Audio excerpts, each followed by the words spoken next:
I don't know if people realize just how successful One Piece is as a book series. To put it in perspective, Harry Potter is the best-selling book series of all time. It's sold just over 600 million copies worldwide.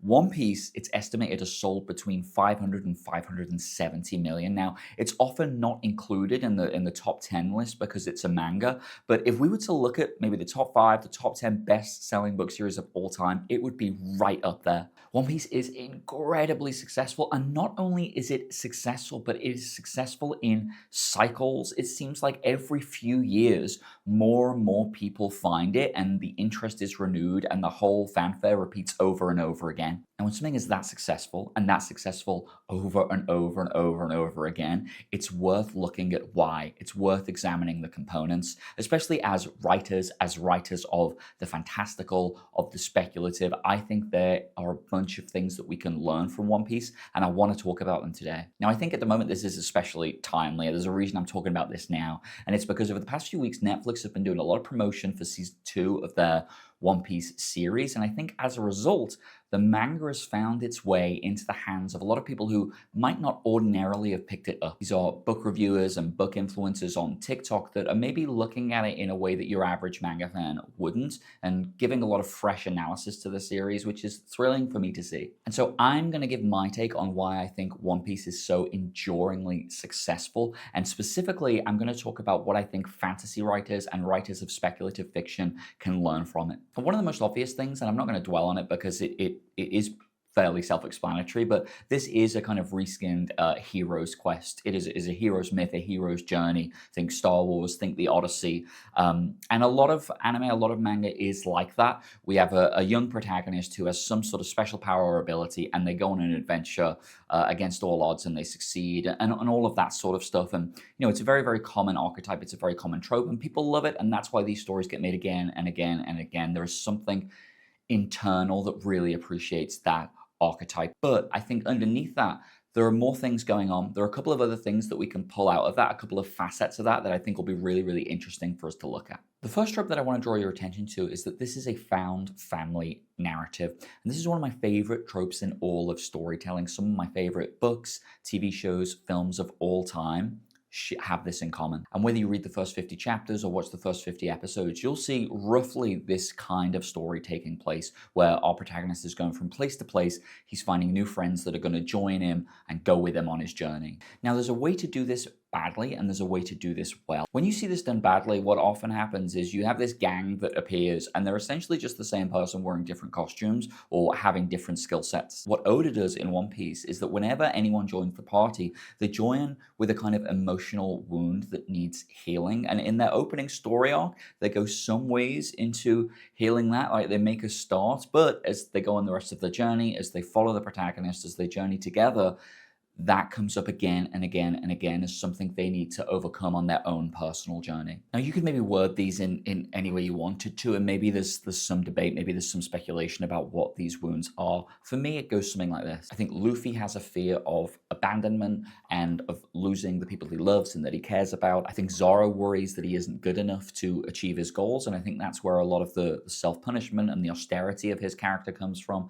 I think Nami is worried about powerlessness, and no matter how hard she works, like there's always someone there that can own her and that can take her freedom away. For Usopp, I think it's the shame of weakness in a world where everyone seems strong and scary and powerful. I feel like the reason that Sanji lives to serve other people is because he doesn't feel like he's good enough to deserve unrequited love and affection. And so whenever anyone joins this found family, they have to work to overcome that. It's part of their journey. It's almost as if you have all of these different heroes' journeys that interlock with one another, and as the narrative progresses, they get further and further toward exercising their own demons. So that's more of a thematic explanation about why this found family thing works and how Oda executes it brilliantly. But I think there's a much simpler narrative building block reason as well. When I think about some of my favorite episodes of One Piece or other found family dramas like Firefly, my favorite bits are never the big action sequences, the big plot reveals, all of the dramatic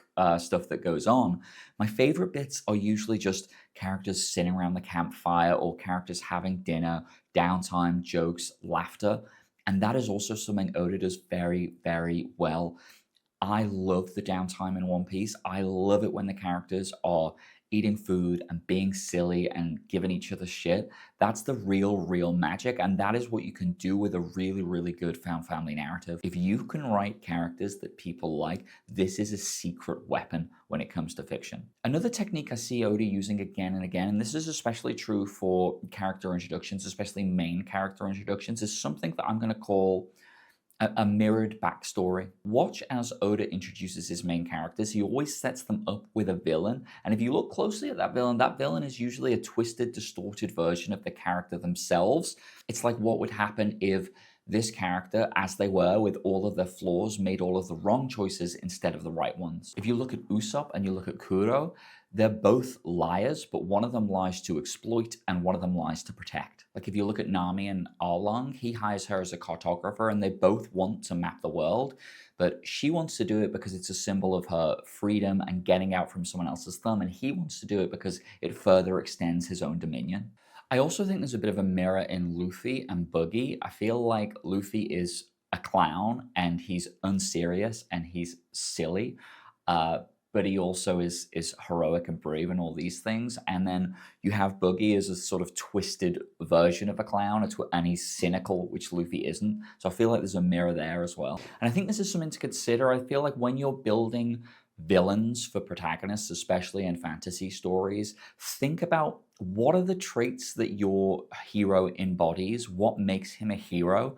And a really cool thing to do is how can you twist them in order to make them more evil or more sinister? I feel like this sets up a great dynamic, and especially if you're struggling for characterization, this can really help. The more you look at One Piece, the more of these you'll find. So if you're a One Piece fan, if you're really into this stuff, let me know in the comments, like what is another one of these mirrors? It's pretty fun to think about. The next thing I want to look at is the setting of One Piece. So this is what I would describe as a frontiers narrative.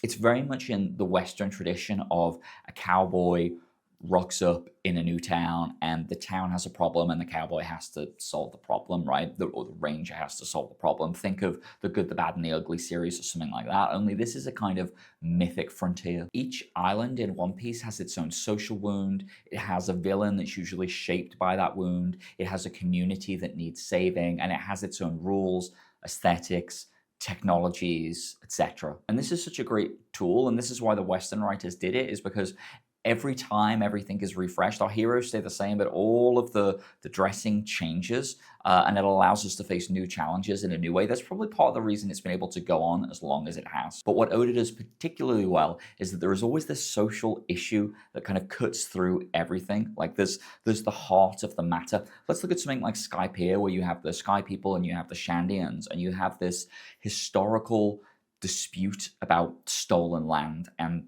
generations of violence because of it, people fighting, and then what happens, we have maybe a power vacuum and a theocracy is able to rise and sort of take control and take over. And this is really what I would describe as the heart of the issue. And the villains and the heroes and the anti-heroes, they're all shaped by this issue. And so I think for writers, fiction writers, fantasy writers, speculative writers who are creating worlds, we're in the business of creating worlds and we're creating towns and cities. I think this is a really good exercise, right? What would Oda do? What is the social wound that defines this place? And maybe there's more than one. I think in Skypiea there's more than one. I think it is about maybe theocracy and religion and how that can turn and how that can be twisted. And I think it also is about these generational issues of stolen land that we face in our world. So there can be more than one, but when we're imagining these places, I think this is a really good exercise for us.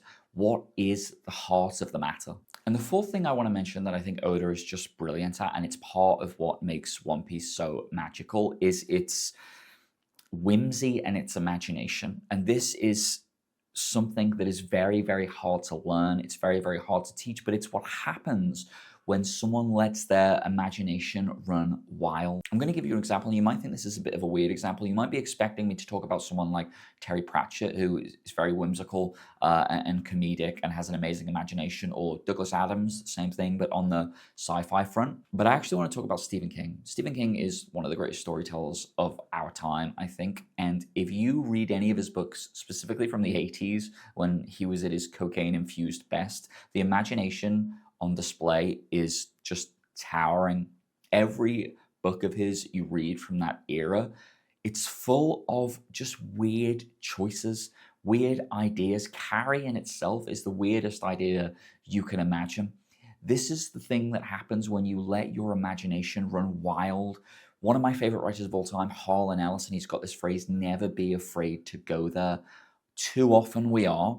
And when you look at people like King or like Pratchett or like Adams or like Oda, they're not afraid to go there. They're not afraid to push it, to go to the furthest reaches of their imagination. There's no fear, there's no self-consciousness. And when we are writing our own fiction, that is a lesson that we could really learn. Keep that in mind next time you're writing, you're having an idea, you're inventing worlds.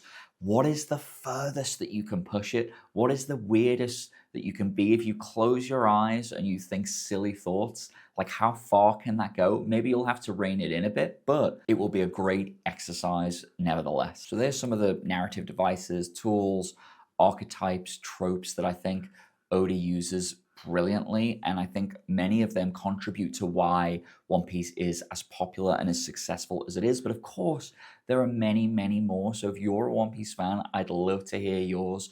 What are some of the things that Oda does that you think are a large part of the reason for its success? I'd love to hear about them in the comments. I, for one, am very, very happy that more people are finding One Piece because I love it and I've been watching it for years and I'm still not finished with it, if you can believe that, because it's the longest thing ever. But that's also kind of a part of it that I love. So yeah, I'm happy for the chance to talk about it today. And yeah, if you've enjoyed this video, like and subscribe. I make videos about writing, about fiction, about fantasy fiction in general. So maybe you'll like more of what I'm making on this channel. But yeah, I hope you enjoyed that. Leave me a comment down below and I'll see you next time.